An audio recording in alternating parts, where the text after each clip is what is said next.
Hello everyone, today I'm going to show you how to create auto captions generators AI free.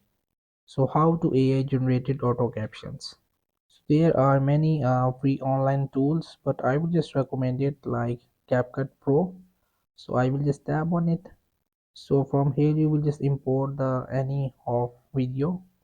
So I will just tap on it randomly video to export it easily. So I want to auto captions. So I will just simply just tap on it captions icon.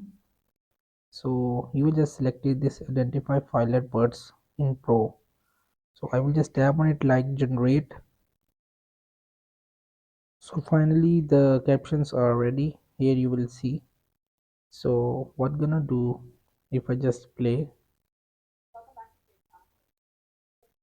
So you will have to more stylish in the AI captions.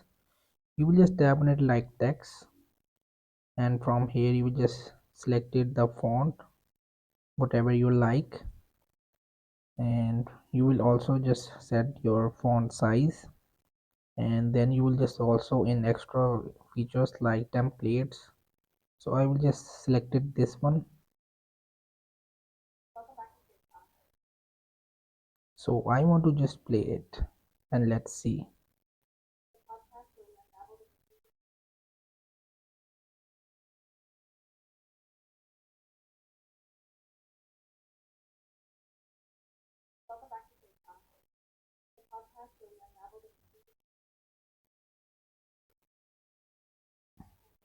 So in this way you will just create auto captions and you will just generate AI free, or you will just have to use CapCut Pro to generate it auto captions. So hope this video helped you. Please don't forget to like and subscribe and get notified for more videos.